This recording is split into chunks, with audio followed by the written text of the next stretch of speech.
Hello everyone, I'm Nandini Arola and I'm a professional makeup artist. In this video, I've done a high coverage completely matte look on my friend and model Nanda. Anyone who has textured skin, oily skin or just likes matte makeup, you can keep watching.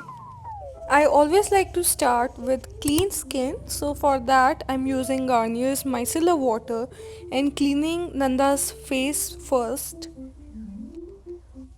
After that, because Nanda has normal to oily skin, but at the same time she has dry patches around her skin, so I wanted a very even base for the moisturizer to go on. So I'm using hyaluronic acid by Innisfree and I massage that well into the skin. It gives me a even canvas for the moisturizer to go on, and for that I'm using Embryolisse, and this also works as a primer, so it's really good for me and it also gives even hydration to the face.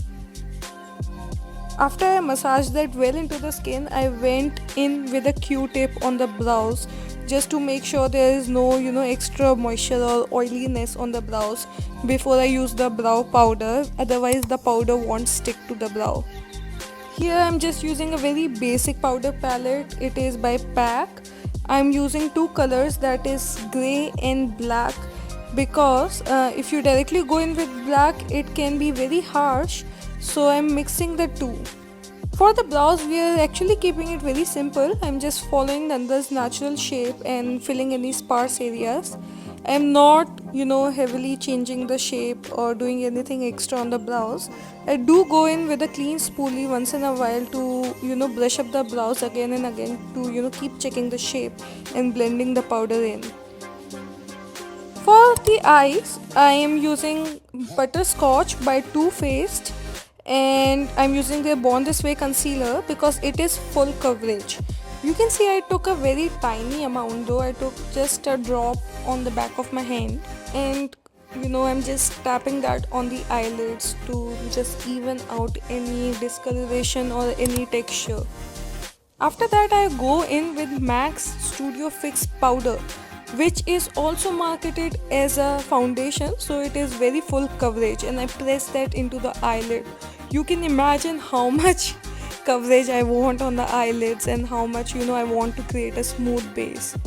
I am doing that because we will be using very light amount of eyeshadow and very light colors. So, the even base will help the colors to pop out even more. For that, I took a two transition shades on a fluffy brush. You can see the two shades that I'm mixing right here. One is closer to Nanda's skin and another is a bit deeper. So it helps me to create a custom color. I do not go on the center of the lid because we will be using another color there, and I just repeat this windshield wiper motion and go in again and again on the outer crease and the upper area of the eyelid, and repeating the process on the other eye. After that, I do take a smaller blending brush for more precise depositing of the eyeshadow. So for that I am taking a deeper brown shade, and again I'm mixing a couple of shades here according to what I feel I need to mix. You can see they're not very deep though. And now I'm being a little bit more mindful with my placement. You can see it's like near the lash line and deep inside the crease. That's the area that I'm putting the shadow in. To make sure there are no harsh line, I go in again with the brush that I used for the transition shade. Look how smooth the brown colors look. And now our main step for the eye look, that is using this baby pink color by Huda Beauty, and I'm taking that on a flat brush and I'm carving out Nanda's crease. I'm just following her natural crease line.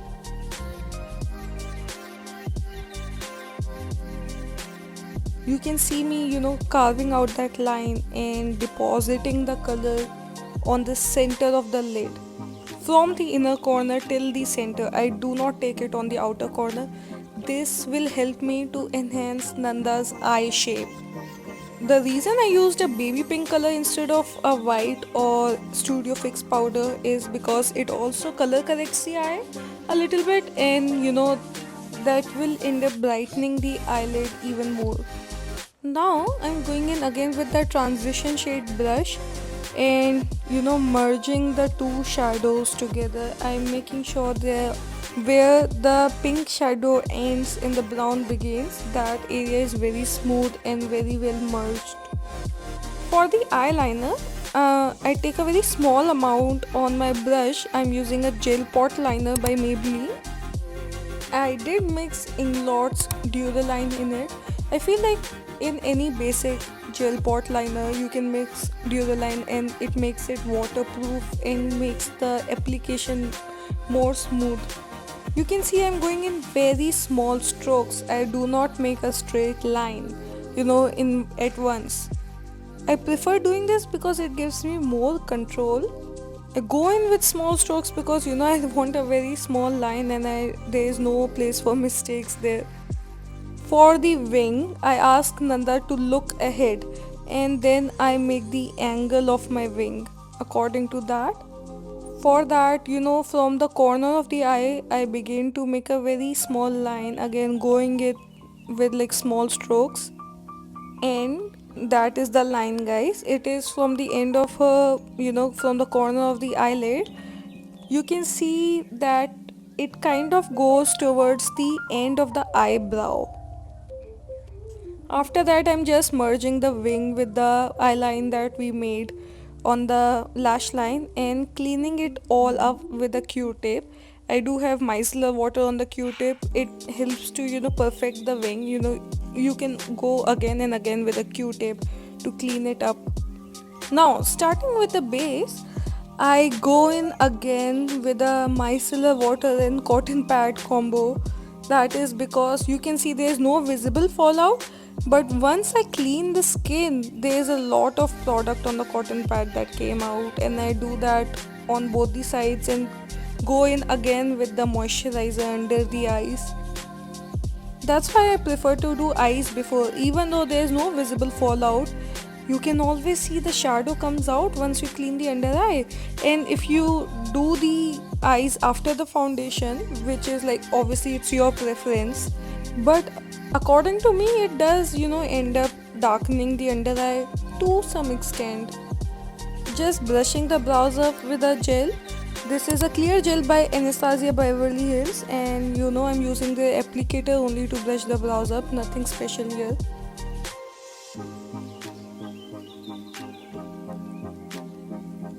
Starting with a base, the first thing I do is color correct. For that, I'm using the LA Girls color corrector in the shade orange, and I take it on my metal palette and go in with my concealer brush by Nykaa. I just start to tap that in with my finger. I am using my fingers here because it is a bit dry formula, and at the same time I do not want to take any coverage away from the corrector, so I'm not using a beauty blender. Taking whatever is remaining on my brush around the mouth as well. For foundation, I'm using MAC's NC42. I just go in with like a brush. This is one of my favorite brush. I have multiple of these. If you want, I can make a video on which brushes I like, and that really helps me in professional and personal use both. Just evening out the foundation with my brush, making sure no area is missed. I am aiming for a full coverage look, so you can see I put a pretty generous layer on the face. Just taking whatever is remaining on the neck.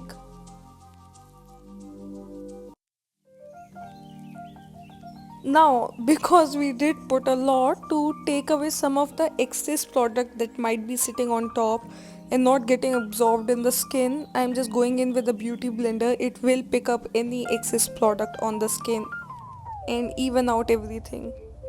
After that, I'm using a concealer which is very close to Nanda's skin, that is Butterscotch by Too Faced again. It is the same concealer that we used on the lid, and going in with the same brush again with that we used on the lid earlier. Here I am using my beauty blender because again, as you might know by now, that it does end up taking some of the product away. So I do not want very thick layers under the eye because I will be using one more layer of concealer later on. It is all well blended, the base is coming together, and you can see there is no visible discoloration left on Nanda's face. Now we are going in with our highlighting concealer. For that I'm using Golden by Too Faced, and you can see the very specific shape of like my placement of the highlighter here. I am creating a sort of V under the eye, and then under the wing I'm placing it. Mostly focused on the center of the face, and then again on the chin and the forehead I'm placing the highlighting concealer.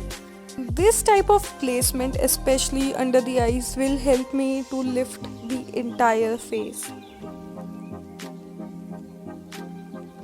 You can see without even blending that lift coming through, and I do not blend the concealer first, I let it sit there. Instead, I am going in with my cream bronzer. You can see I am customizing a shade here. I mix a few, I showed you what shades I mixed by this NYX concealer palette, and I am mixing them on the back of my hand because this helps me to blend the product easily with the warmth of my hand. And I picked it up on my foundation brush that I used earlier, and I am going in from the, you can see my guide here, that is from the top of the ear.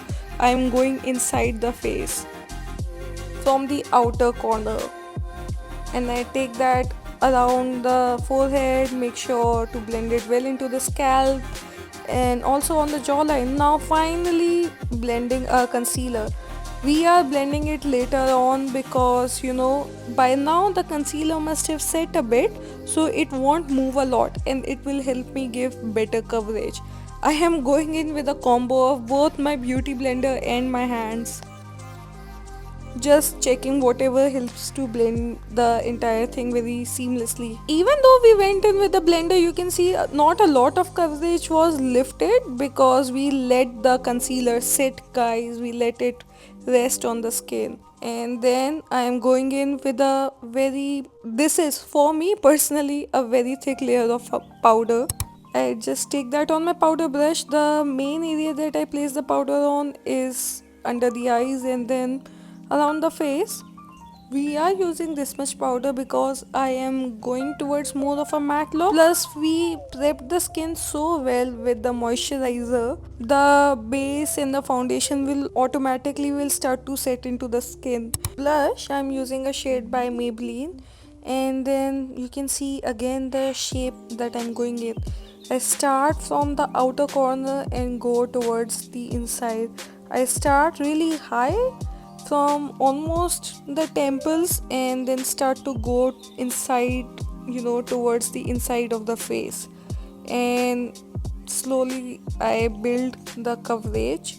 I also go in with a clean brush once just to make sure there are no harsh line or it's not getting patchy. Again blending that in, I do end up taking it on the bridge of the nose and on the cheeks because I felt that looked better with this look. And then I'm using a lighter shade by L'Oreal. This helps to give me more dimension. We have already placed the deeper tone blush on the outer corners of the face. On the inside I do top it with the lighter. Look how beautiful that looks, that combo right here.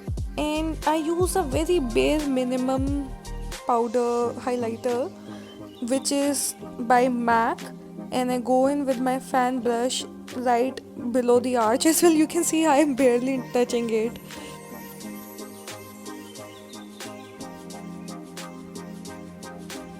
After the highlighter, I go in again with the pink shade just to make sure the intensity is there.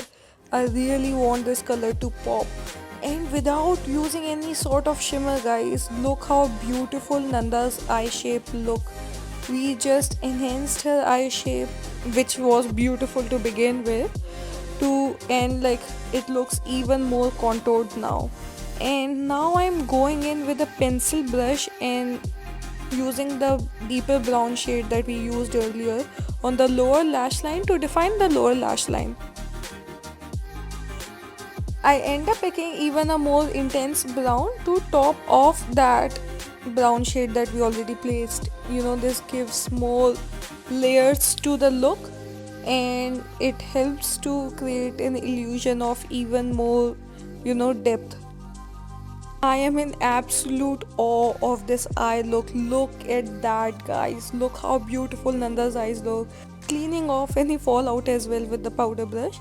Now I do use one shimmer shade by the Huda palette again, and I just place it on the inner corner, guys. Nothing, I do not take it very inside the lid because I do love the matte look, but this shimmer helps me to highlight the eyes even more. I just quickly curled Nanda's lashes, and I'm using the Maybelline Colossal Mascara. I find this mascara to be perfectly good. It is a drugstore mascara. It fits well into my budget, and it does the job, guys. It's really good.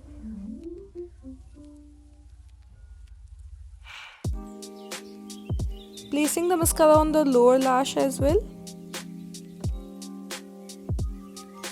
For lipstick, I do ask Nanda to clean her lips with a Q-tip and Vaseline combo, just to make sure there is no excess foundation or any extra dead skin on the lips. I do not use a lip liner here. Instead of that, I take a very small brush. Guys, this is just the free brush that you get with the Maybelline gel liner. I'm using that as a lip brush. I outline the lips with a darker shade and I go in with a lighter shade. I am trying to create more of an ombre effect.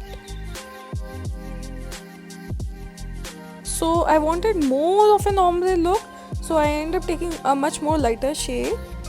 This is by Faces Canada, I think, and then I am placing it again kind of on the center of the lips. This is a baby pink shade. It is very similar to what we placed on Nanda's eyelid. And to lock it all in, I am using a setting spray by Benefit. It is their professional spray. It also, is marketed to lock in the makeup look. And this is the final look, guys. If you like this video, do subscribe for more.